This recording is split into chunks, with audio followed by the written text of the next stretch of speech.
Have you ever wondered what happens to your vehicle after you trade it in?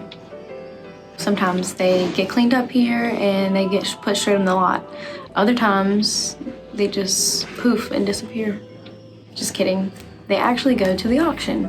So I've been going to this auction for probably selling cars here, 2008. And prior to that, when I wasn't here in this state, but I had gone earlier. So I'd say out of my 29 years in this industry, I've probably been going to this Capital Auto Auction for 24 of them. Wow. This is kind of what we call a wholesale auction. I don't normally buy cars here. However, the company that owns this auction does run some cars that you would consider buying, but I've always said that they have multiple franchises. Why would they be running retail cars here unless something was wrong with it? What you're going to see is this is what happens to the cars that our clients trade, or and they're either not functional or they're barely functional. Things that we have tried to run through our service department, but they didn't meet the standard of what we considered for our clients to retail to. Or a car that one of you traded in that we thought was great, and then when we ran it through the shop, recognized that it had a transmission leak, or a code was on and we couldn't turn it off, or I've got one here that the camera is messed up, but it's because the entire body is misaligned. So it's just things like that when you're appraising cars, you kind of look at everything, but sometimes you miss them. And so they're not fit for what we would consider retail. And you'll see that there's a clientele here that buys the cars. The price range really is irrelevant. And a lot of these cars wind up either overseas if they're the right car. They don't care about the mileage.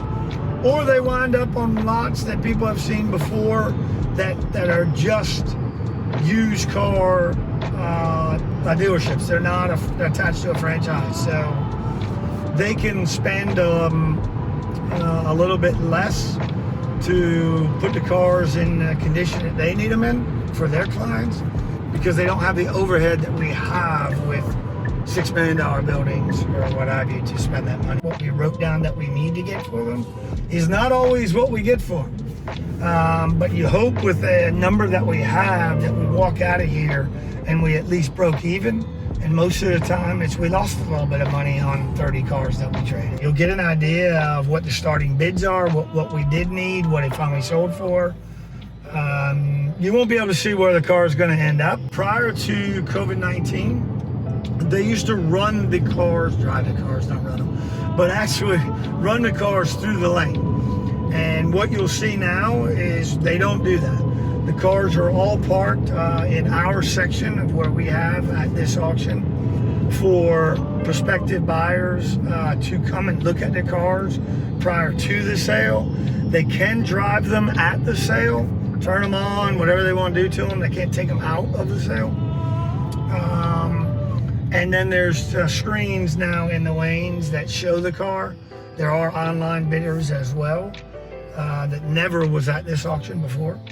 But there's still live people in the lane, and there's still a live sale. So it does go to the highest bidder, and you'll see some of that live action from the standpoint of what we're trying to do and what they're trying to do. And obviously we're trying to sell them for the most we can. They're trying to buy them for the least they can. That's about it until we get there, right? Yep. Thank you so much. You're welcome. Thank you. You're welcome.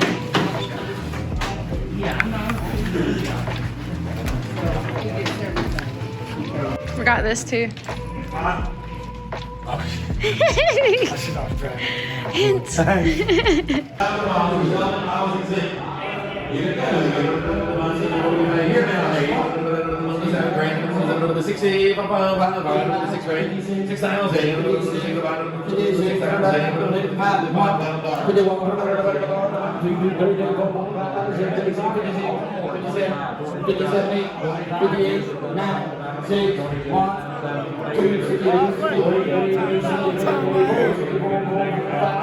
looks like there's, I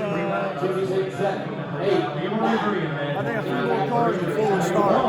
Alright, so what you'll see is the number of cars that we have, right? That's our run numbers. That's what we actually gave the customer for. That's what we gave the customer for. And then I write down what we got for them. And then we add it all up at the end.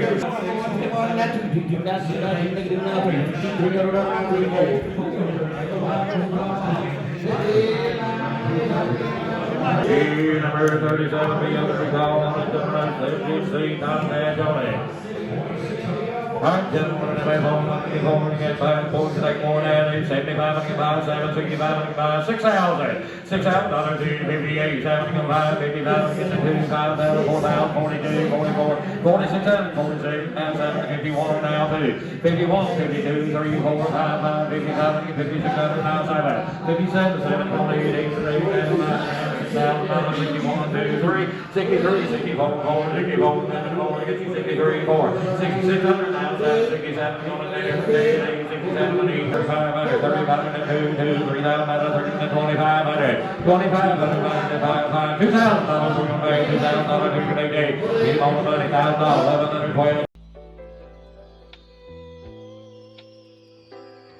Now you kind of add up, but you have to look at, we didn't sell 3 of our cars, which isn't great because that means that we're either too high in them or we missed something that they found. So I got to kind of figure out when to take that loss because we didn't have enough in Greensboro to really handle too many losses. I think pre-selling them is causing the problem. Honestly, yeah. That's what I think. Yeah. I think selling them before they get here is causing all the anguish. Because not only do people have time to think about what we sold it to them for, they find out that they could get it somewhere else, but they don't have them, so they got to buy it here. I think that's screwing up.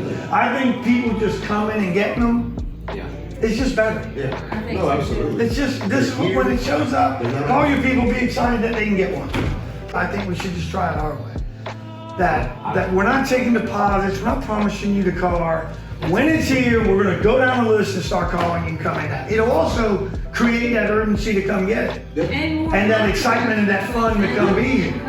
Versus, it'll also stop the laziness. If you don't call your people, he's gonna call his people and I'm gonna call mine. If I beat you, I beat you. Then you hold it. That's different. It's here, I've called, they're coming at 2 o'clock. You want the phone calls and you want to take the. Right now, we just don't want to do nothing. You're gonna get rid of all this. I don't want to.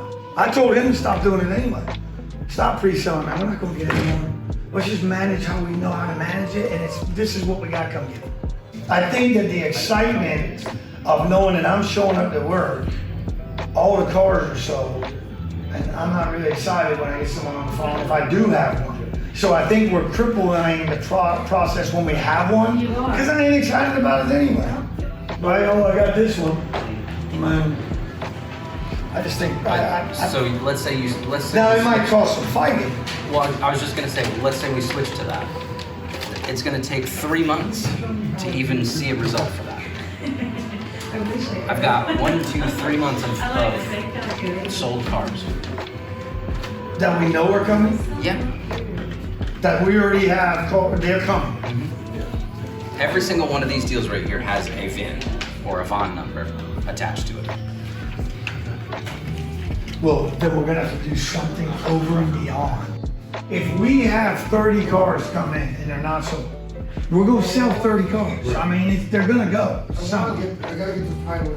Because people are still looking. All this does is take the day-to-day business from what we know how to do away. There is no day-to-day business. Yeah, there's nothing. And then when they come in, we've already figured what they're buying it, so we don't have to do anything with it. And there's no urgency, like we said before. There's no urgency for them to come in tomorrow. I don't fully believe that because you give Lyle a customer that he's pre-sold, they show up and He's got the that's him.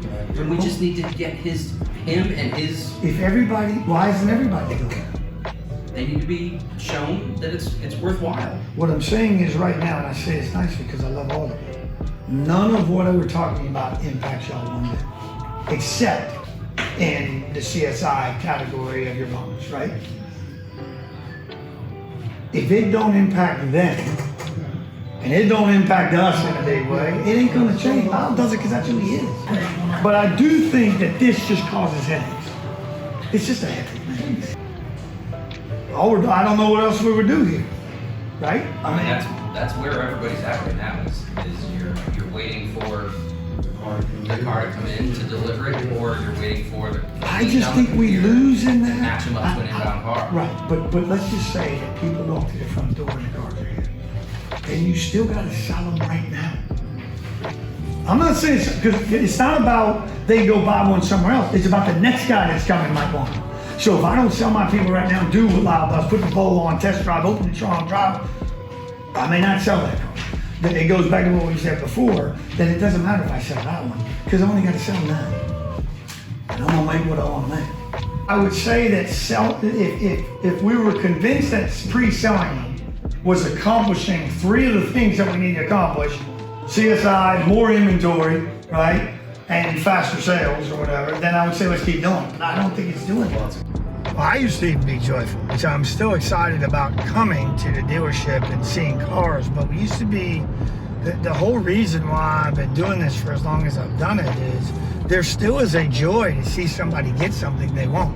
I still find joy when I go buy something that I want and I didn't know if it was going to be there, or I got to decide on something different because I got to see it. And from a sales standpoint, we're taking that away from the client by pre-selling what we have, because we don't have the availability of the numbers of cars that we used to have. It's not as joyful to me. From the sales standpoint, from our associate standpoint to the actual client standpoint, there's no urgency to come anymore. Yeah, oh, my car's in. But what I have noticed as it happened to me yesterday, I had a client a week ago that purchased a calligraphy Palisade in white all-wheel drive. Well, I had one coming for them. And I've known this person for 20 years, but they bought one a week ago. This car got here today, and when I called them, they told me they bought one a week ago and never called and told me. So they actually did what I think everyone's doing.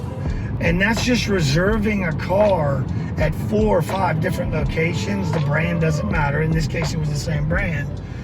And whatever comes in first, they're buying it. What I've seen with our client, with our associates, is it's taking the fun out for them.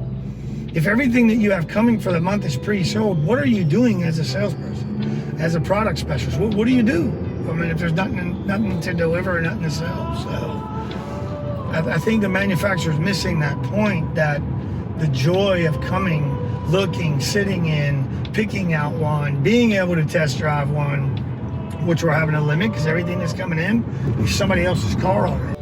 Like I said, if everything you own is already sold every 30 days on the 5th of the month, what does the 28th look like? It doesn't. When you have to decide on that type of a purchase, expensive or not, without ever seeing it, if you're coming to a brand for the first time, it's very difficult to do that. It's like buying clothes on the internet and not knowing if it's gonna fit. It's very, very difficult to say, hey, I'm gonna like that. And the downside to that is, because we do shop online a lot, but you can send that back.